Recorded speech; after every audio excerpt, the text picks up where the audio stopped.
Are you stuck? How about unhappy?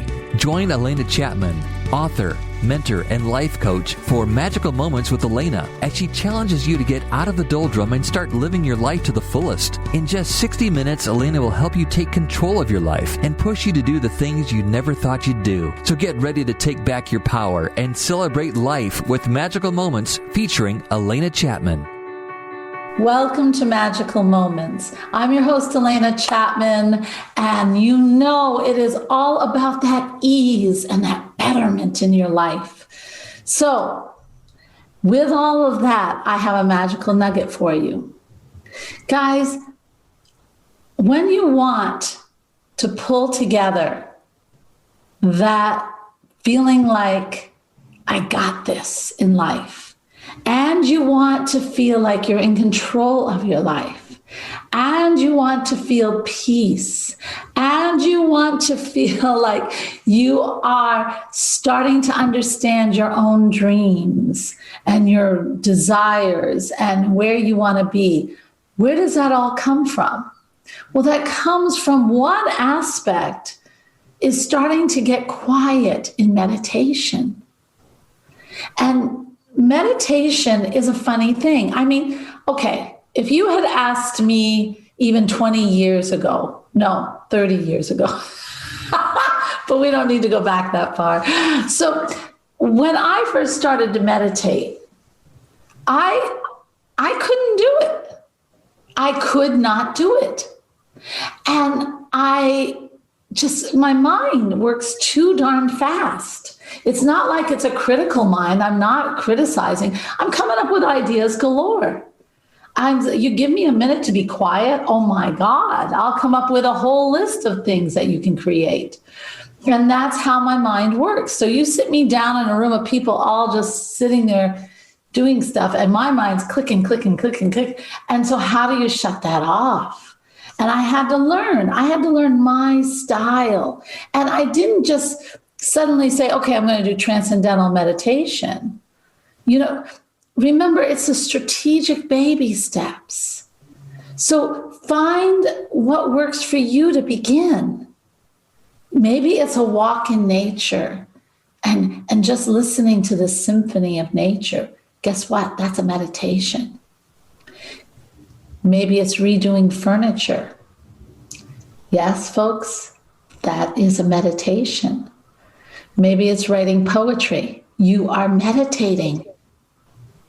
That focused way of being is a type of meditation. And then when you're ready, sit down and try another way. Try the transcendental, try the Tao, the short ones that we talk about with just breathing in and breathing out. What's really perfect is if you're in nature or you're doing something like you love, like the furniture or the poetry, and then you just stop and you just concentrate on your breath for a minute. And when you breathe in and you breathe out, then when you feel good about that and you breathe in and then you just feel that little space between the in and out, guess what? You're doing a very mini transcendental meditation right there. It doesn't have to be hard. That sweet spot, feeling that vastness, that everything and nothingness, that's exactly what people are always trying to find in the transcendental.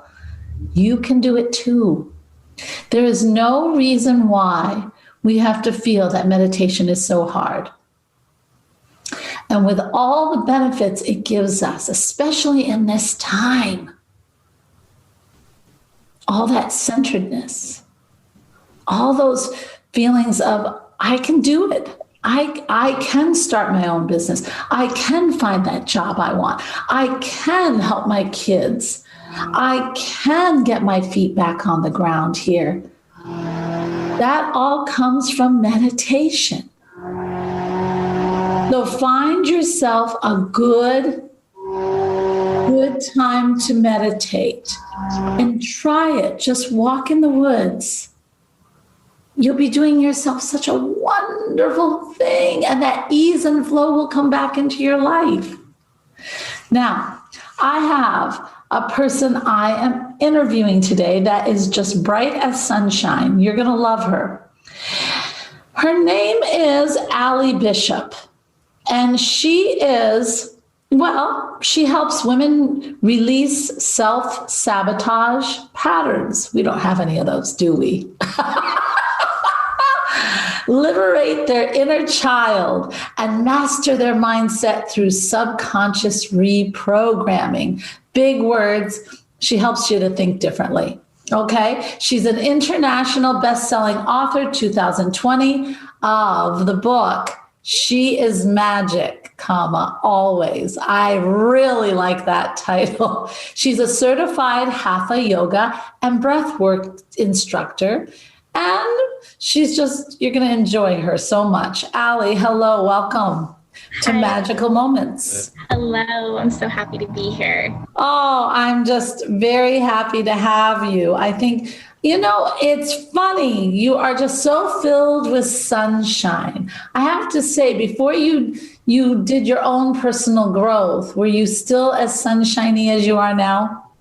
Yeah, I think I always had this brightness about me. I think in the more recent years, I've been working a lot on what is actually me versus what was the people pleasing that I was doing all my life. Yes. I think for a big part of my life, I was people pleasing. I always wanted everyone to love me and to like me and never feel abandoned, never feel neglected. I always wanted to belong. And so for a while, it was this facade, this mask that I put on. But I really do believe that once I really started to do more of the internal work myself, I really started to realize like everything you were saying in the beginning, just that nugget of magic, that's exactly what I started doing for myself. I found what worked for my meditation, and I found what worked in terms of reprogramming my own trauma. And I feel like that when you start to work on yourself, that's what you start to attract. That unconscious energy is what you give off and what you'll project onto the world. Exactly. It is funny. This people-pleasing thing, this is very common. And I find it does happen with men, but it happens much more with women. And I grew up with that too. And it's of course I've done the work, but I remember how it was even fostered. That's not something we just come up with ourselves. Although we have the propensity to want to please, we are nurturers, so we're naturally going to fall into this if pushed. And we were guided and pushed. I was my dad's little diplomat. I was the girl who would come and meet all his clients with him because I could, at 10 and 11 and 12, young, I would be able to just smooth anything over with my nice little smile and my everything. And I could talk about a lot. And that's a lot of pressure, actually, and you learn how to people please. I learned how to people please. Yeah. I watched my mom people please all my life. For me, I was always my mom is a beautiful, and I do. My mom is a beautiful angel, godsend. She cares so much. But as I started to begin the work, I recognized that my mom was the one who was always bending backwards for us, which was amazing. But there is a boundary, there is an extent. And I found that as I started to do the healing work, she would overextend herself. She would go out of her way, almost to the point where she was sacrificing her own needs to help us. And watching that growing up made me believe that that's what I should do to be a good person, to be godly, to be, a good servant on this earth. And so Yes. with religion too, Yeah. with a big part of it. Religion does not help at all with that. It does the same thing. And but it's not that when we do the work, we stop caring. And it's not, in fact, don't you find, Allie, we do even more for people now? Yes. Because when you're filling from your cup and your cup is full, you can give so much more. And for so long, I didn't know that. For so long, there was this skewed version of if I give to every single person around me, then I'm doing God's work. Then I'm doing, my part in this earth. Then I'm fulfilling my purpose. But a lot of the times I'd be drained. I'd be like tired. I'd be in bad moods. And I'd be like, why am I feeling this way? And a big part of it was because I was always trying to fill from or give from an empty cup. Yeah. And for viewers out there, if you don't understand, I know on lots of interviews, we talk about this empty cup and this full cup. And it really is, it means we're running on empty ourselves. We're depleted in our emotions. We're depleted in our doing. We're just tired. We're tired. We're totally so sick of the constant being on. And you can't no one can be constantly on. No. And I know moms who work 3 jobs. I get it. But it is, and you feel like you have to. But you have to find the time to just be something that nourishes you, whether that's just finding a sacred space and having a cup of tea. It doesn't have to be a week in the Bahamas, although that would be really nice.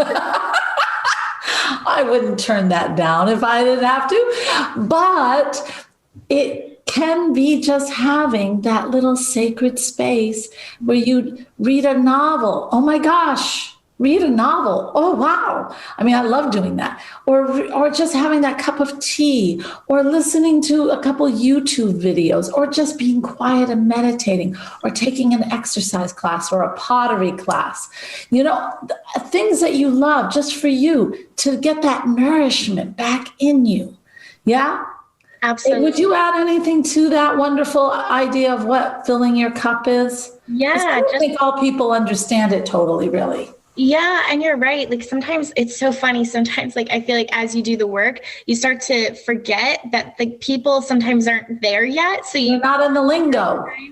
Going back and you're like, wait, what? This doesn't make sense to you? But it's like, no, it doesn't make sense to all people. So you have to go back. Just as simple as going outside and putting your feet in grass. Yes. As simple as that. That feels so good. I love doing that. And that's a grounding exercise. Yeah. That's what I teach a lot of my clients. But just putting your feet in grass alone is so grounding. And just, what do you smell? What can you taste? What can you see? Using all your senses just to be like, this is where I'm here. I'm here. I'm present. This is where I'm at. Yeah, that's perfect. It's amazing. If you do that 2 times a day, just put your feet in the grass, or have a cup of tea in quietness and peace. Yeah. You can find 15 minutes here, 15 minutes there. You'd be amazed how much that my mom used to take a bath every night, and she would lock the door. Mine too. It's like, stop, do not enter. Get out. I'm done for the night. And we would be banging on the door. That's not very peaceful. So, yeah, and it is. I know how hard. I have 3 boys. I know how hard it was when I was, but somehow I was able to do it. Me, it was gardening. And I didn't mind if the kids came, but yet I was nurturing myself with the plants. And the kids would come out and they'd say, Mommy, what plant is that? And I would tell them about the plant. It didn't interrupt me to have the kids there. It was me actually doing the gardening and having that peace with all the earth around me. You know what I mean? Yeah. That was nourishing me. Yeah. So find what works for you. You have to find what works for you and then do it. That's the important thing. So, yeah, and we always talk about the work we've done with ourselves. And I don't always think it was such work. You know what I mean? Did you?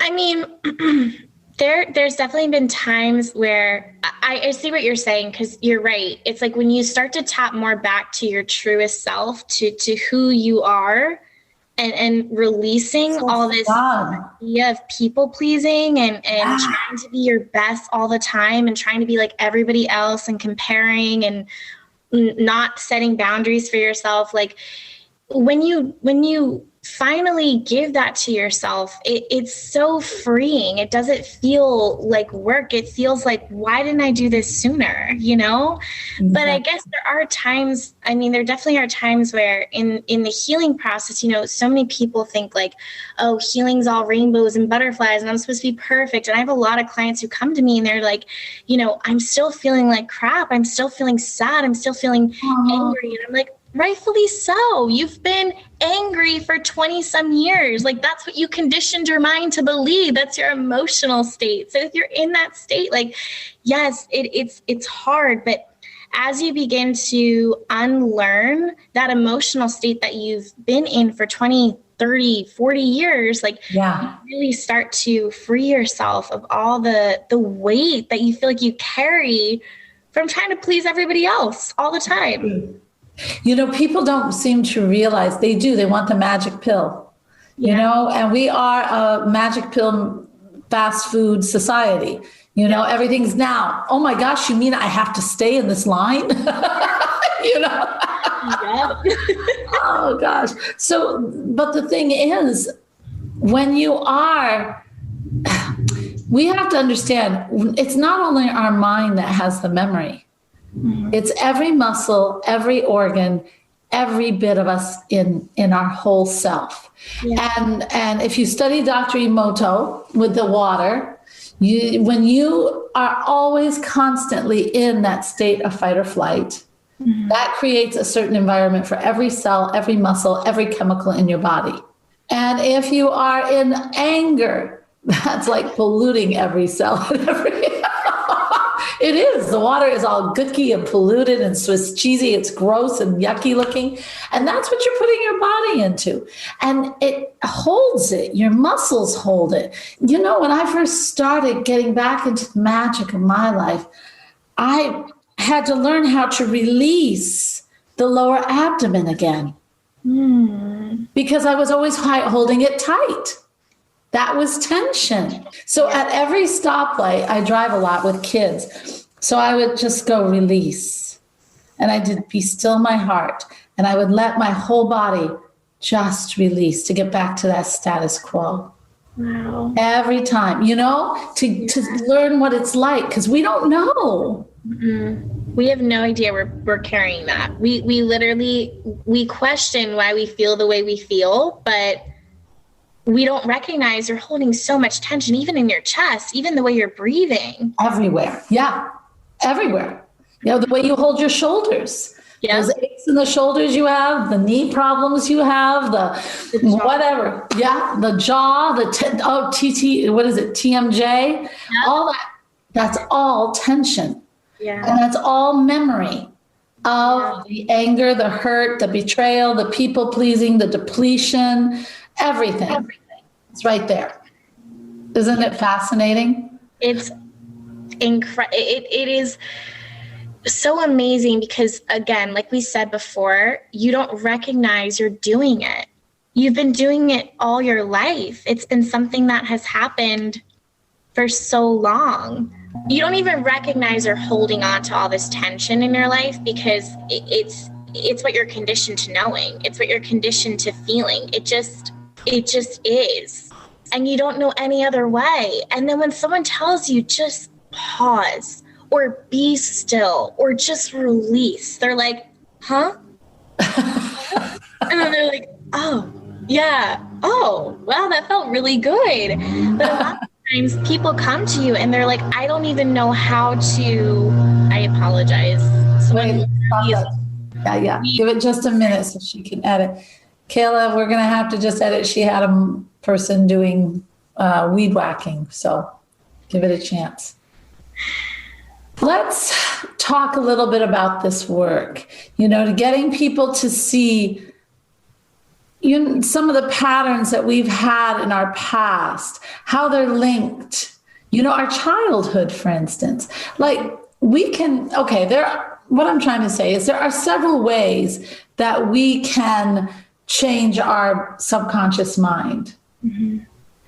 But don't you find sometimes, in fact, I've found always personally, that going back to the core is the best way than trying to just rote this new saying into my subconscious mind? Yes. And do you mean like mantras and affirmations? Yes, I do. And they're great. But when you've got a serious problem that you grew up with or whatever, you can use that mantra until the cows come home. Yep. It's going to take a long time. Yes. And you're never truly going to believe it because the experience is stronger than the repetition. The emotions in that memory were so much stronger than what you even remember of it, like the memory itself.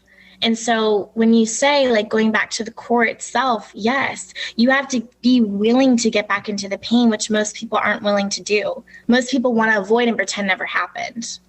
Yes, they do, don't they? Yeah. But that can't be. Because your body and your mind have memory.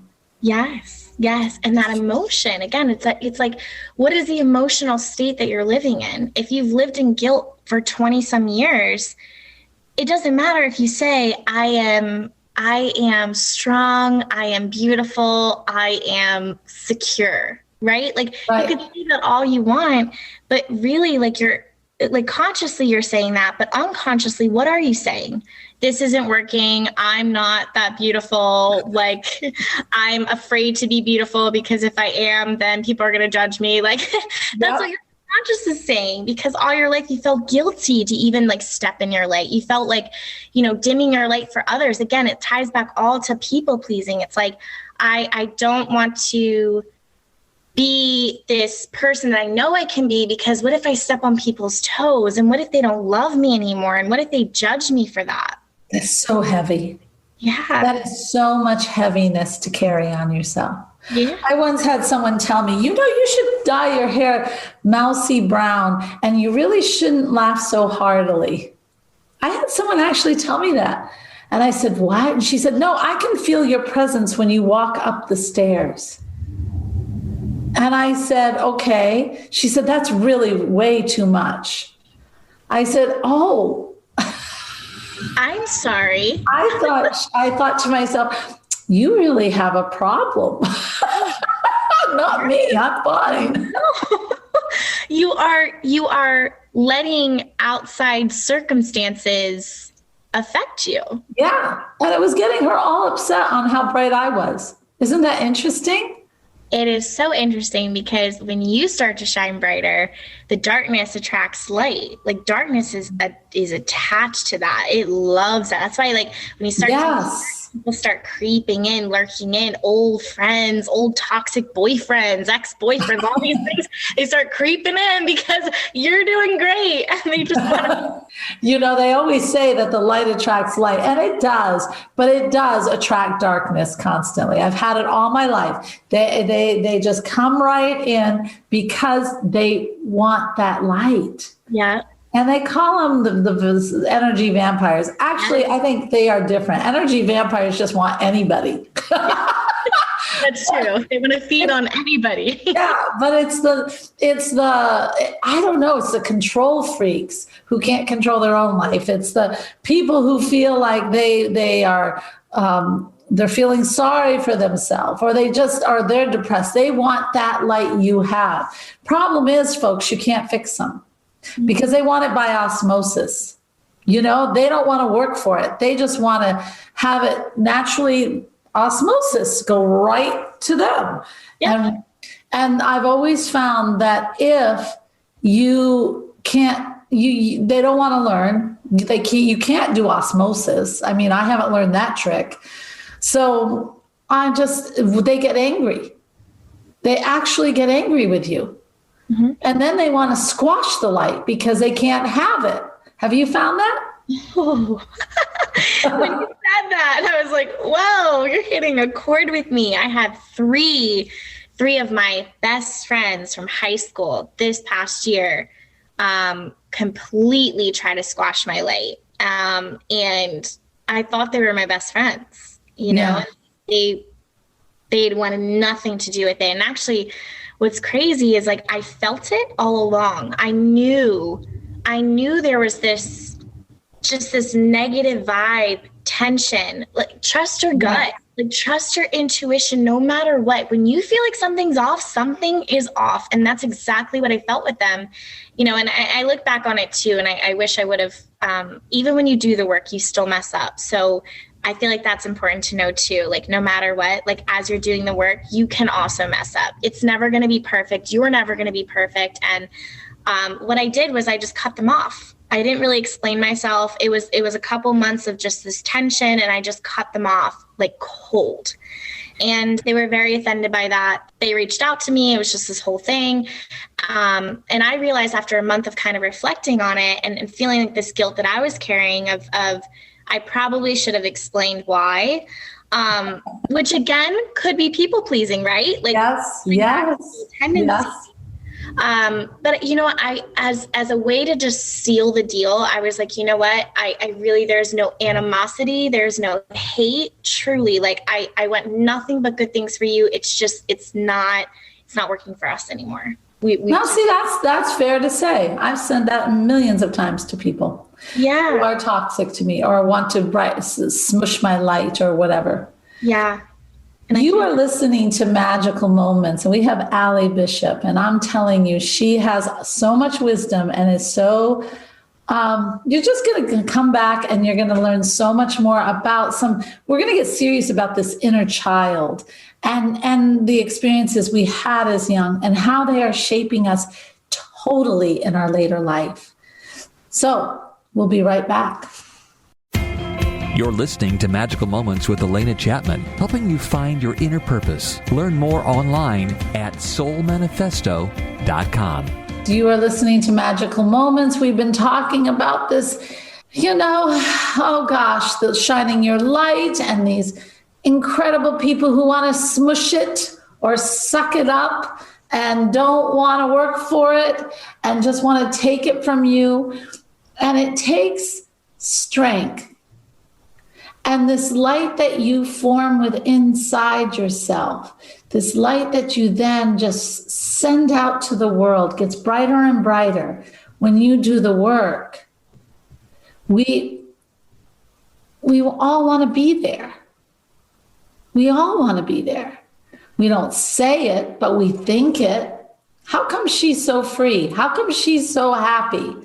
How come I want to laugh like her, And it takes dealing with certain aspects of ourselves. It takes looking into that. Don't you agree, Allie? Absolutely. Like, I know how hard it can feel that when you compare, again, you're comparing yourself to everybody else. You're like, I want what she has. I want that bright light. I want that happiness, and it really makes me so sad. Of course, it is not in my control, but it's that wanting so badly for people to just like make the move, start their journey, start healing, start really taking themselves seriously, because it's so normal for us to break our trust with ourselves. We promise ourselves we'll get better. We'll promise ourselves that we'll try harder. We'll get back in the pain. And again, it's just, there's so many more people who want to avoid it because they're terrified. They don't want to see, they don't want to remember, they don't want to, they're even terrified of their own success. They're terrified that if they become a better person, who they might lose in the process as well. And that also is like a grieving process. It's like grieving your old self. It's something you're conditioned to. For 20 some, 30 some years, you're conditioned to this emotional state of guilt, for example.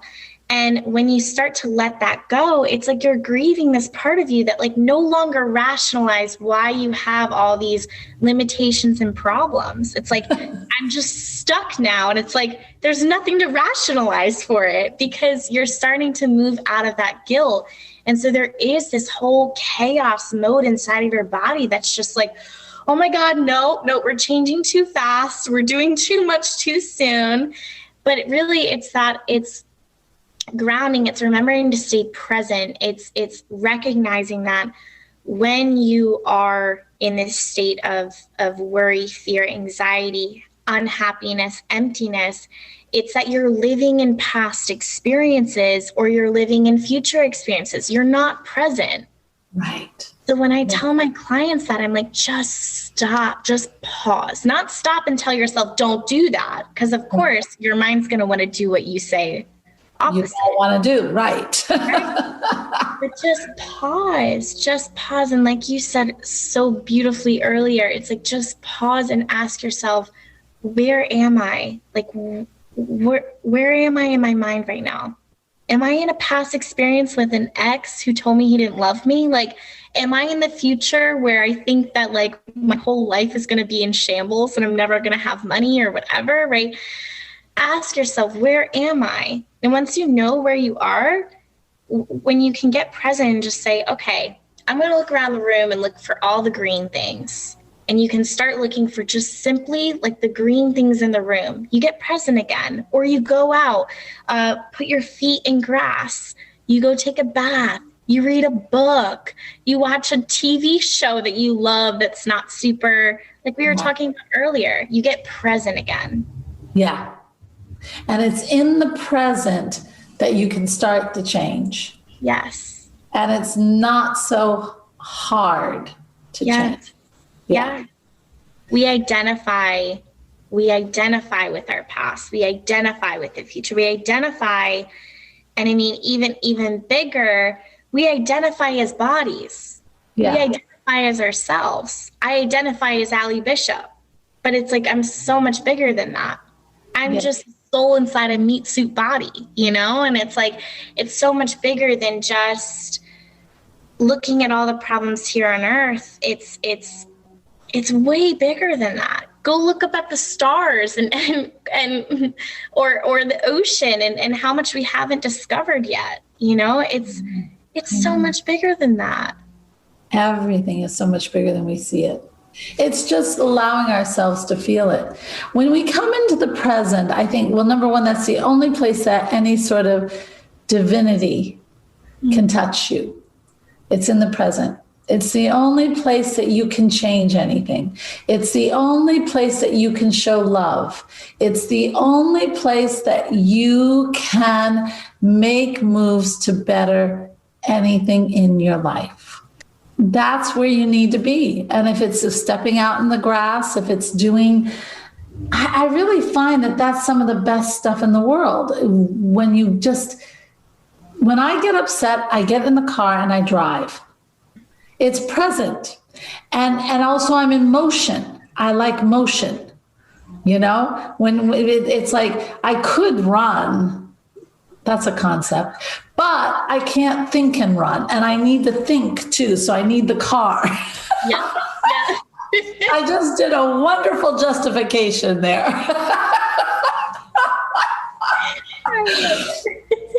So yeah, maybe we'll try the running. But anyway, so this was, and it keeps me in the present. And that's what it's about. I want to deal with the issues that I'm angry at right now. I don't want to shove them down inside of me like I used to. I don't want to do that. I want to face them right now. If I'm going to cry, I'm going to cry. If I'm going to scream in my little pillow, I'm going to scream in my little pillow. I am going to just let it out. And then I can think clearly about how to address it next. It's that easy.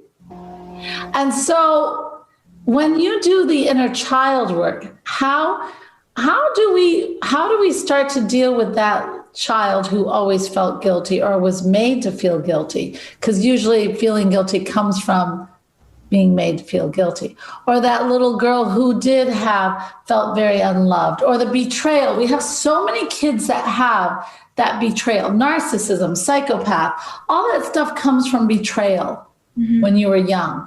How do we how do we love that little child we don't even think deserves to be loved?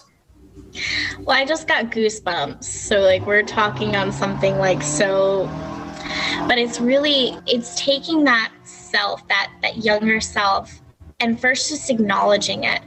Just acknowledging that you have one is enough. Because the problem is that most people don't even acknowledge they have it. And then they have a false self, like they live with unresolved emotional trauma, and they create this false sense of identity living with that emotional trauma, living with that unresolved feelings of guilt and sadness and betrayal and unloved and unworthiness. And it all starts just simply just acknowledging that you have one, and that anytime as adults we are experiencing this betrayal, this anger, something triggers us, we can literally picture ourselves as children having this tantrum. Like inside there's that child that's just like, no, I want to be loved in this moment. My boyfriend's not giving me enough attention. I want to be loved in this moment, right? Like I want that. And it's just simply acknowledging that you have her. When you acknowledge that you have her and that there's this whole past that literally you learned to be. Because I truly believe when you come into this world, you're just a baby. You literally trust your caretakers to take care of you. You can't feed yourself. You can't change yourself. You're just this blob. And you trust and you're abundant, right? Yeah. And you hope that people will your caretakers will take care of you. And while maybe physically they take care of you, emotionally maybe they don't.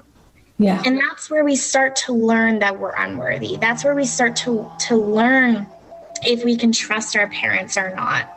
Because in that moment, and it's not just sit here and blame our parents. It's not to sit here and be like, my mom didn't do this for me, my dad didn't do this for me, and like shame on them, and having all this anger towards them, which I notice a lot of people in the healing like world, they tend to shun out or eject parents. And it's like, here's the thing with your parents, maybe you feel like, wow, I no longer have toxic people in my life. I feel good, because we can't choose our parents, right? But eventually at some point you realize you're like, my parents' problems are my problems. Yeah. Because they didn't heal either. Because what they went through was something that their parents put them through, and what their parents put them through. And so it's really like, we can't blame anyone. We just have to take responsibility. And science has proven over and over and over, it's our relationship with our mom that forms our relationship, if you're a woman, with men, believe it or not with your dad, but with your mom. Yeah. And the relationship with the dad is the goals in life. How do you deal with your goals in your life? So you've got to heal that part of you, that relationship. Even if they don't accept it, that doesn't matter. It's you.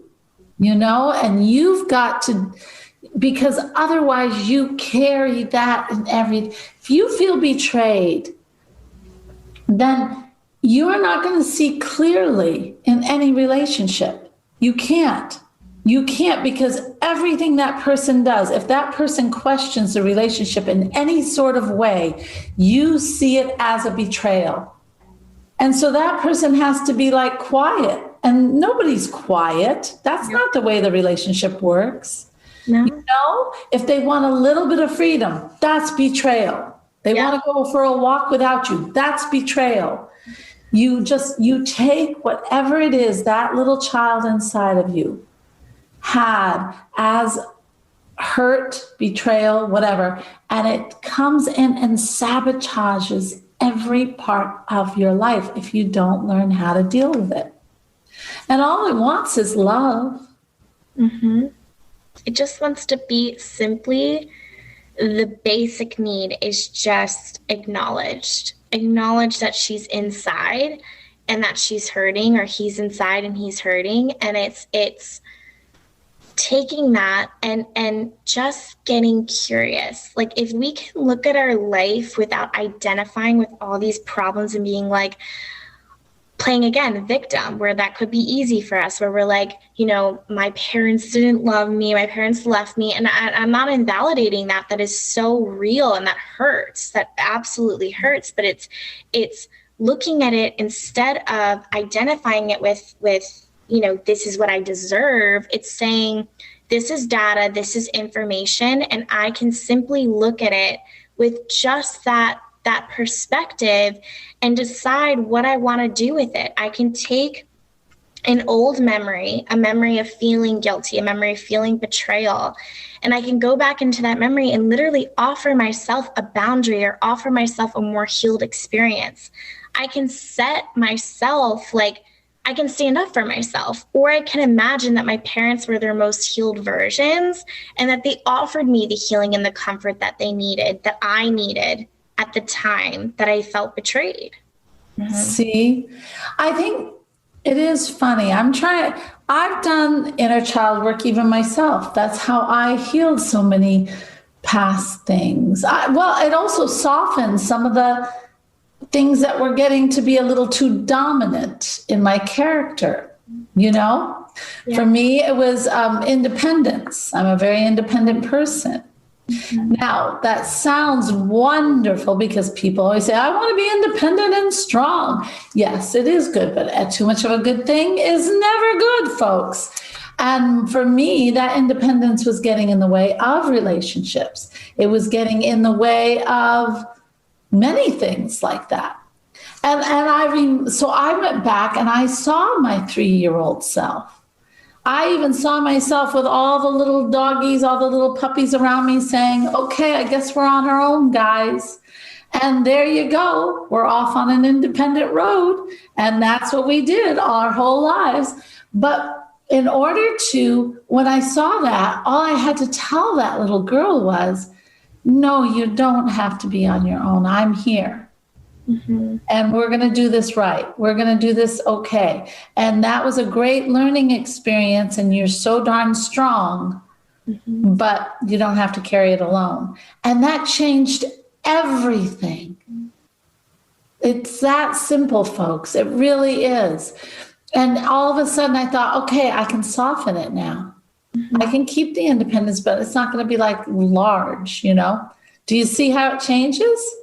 Absolutely. It's you finally taking care of yourself on such a deep level that it's offering your younger self what maybe your parents couldn't give you at the time. And again, it's understanding. It's like at the time that we experience these emotions of betrayal, it could have been that, we weren't 100%, we weren't developmentally equipped to handle it. We didn't know how to handle it. And so your body, what it does naturally is just suppresses it. And so when you have these experiences as adults, you're like, where did this come from? And you're like, well, it comes from this memory. When you start to do the work and you start to really look into it, you realize where it stemmed from. Yes. Even without specifics, just like you said, just simply acknowledging, I'm here for you. I'm here to support you. I'm here to love you. Help me understand you. Help me, give you what you need. Just tell me what you want. And trusting that whatever comes up in your intuition is her speaking to you or him speaking to you. Yes. That is truth. Wow. That is what you work with. That's exactly right. You just have to listen to you, of all people. Right. But it does work. It really works. I think that if we went back, there's so many people who are hurting from their childhood. Just think if people all went back and started to do this kind of work, how much happier they'd be. How much they wouldn't let other people run over them. Or to treat them wrong. How many times we would not self-sabotage our careers and our jobs or our lives because of this, Yeah. It would be a totally different world because hurt people hurt people. Mm-hmm. It's just the way it goes. They don't mean to, but they do because they're carrying the hurt. And if they carry the hurt, they spread it. So it is hurt people, and healing people, heal people.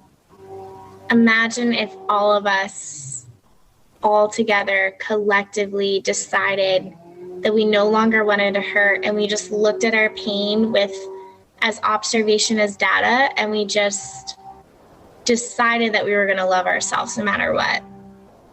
Don't you find that now that you're starting to love yourself, it sounds, that's the other connotation I hear all the time. Well, that sounds so selfish. Don't you, you know? Mm-hmm. And it's not, it's, what do you find with that? When someone says that to you, what do you think? So that's exactly what I'm doing. I'm being selfish for once. I find I think in a way it might sound selfish, but if I can bring the very best part of me to you or to anyone, and someone who has the empathy, who is open to hearing, open to listening, to open to accepting you for everything you are, is that so selfish? Nope. Yeah. Best part, like you said, is just deciding that people can think whatever they want about you. Okay, so what? You think I'm selfish? Okay. That's right. Bye. There are people who don't, and you know what? At the end of the day, if you're not a loved one, I don't care what you think about me.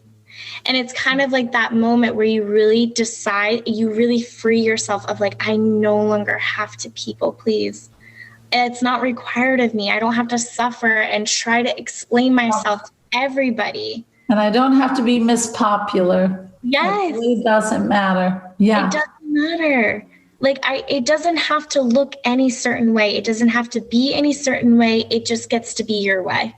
Period. You know, and what's so funny is it opens you up to creating, because that creating, because when you are a people pleaser, or when you feel like you have to be perfect, that's the other thing, always being perfect, which is a people pleasing thing.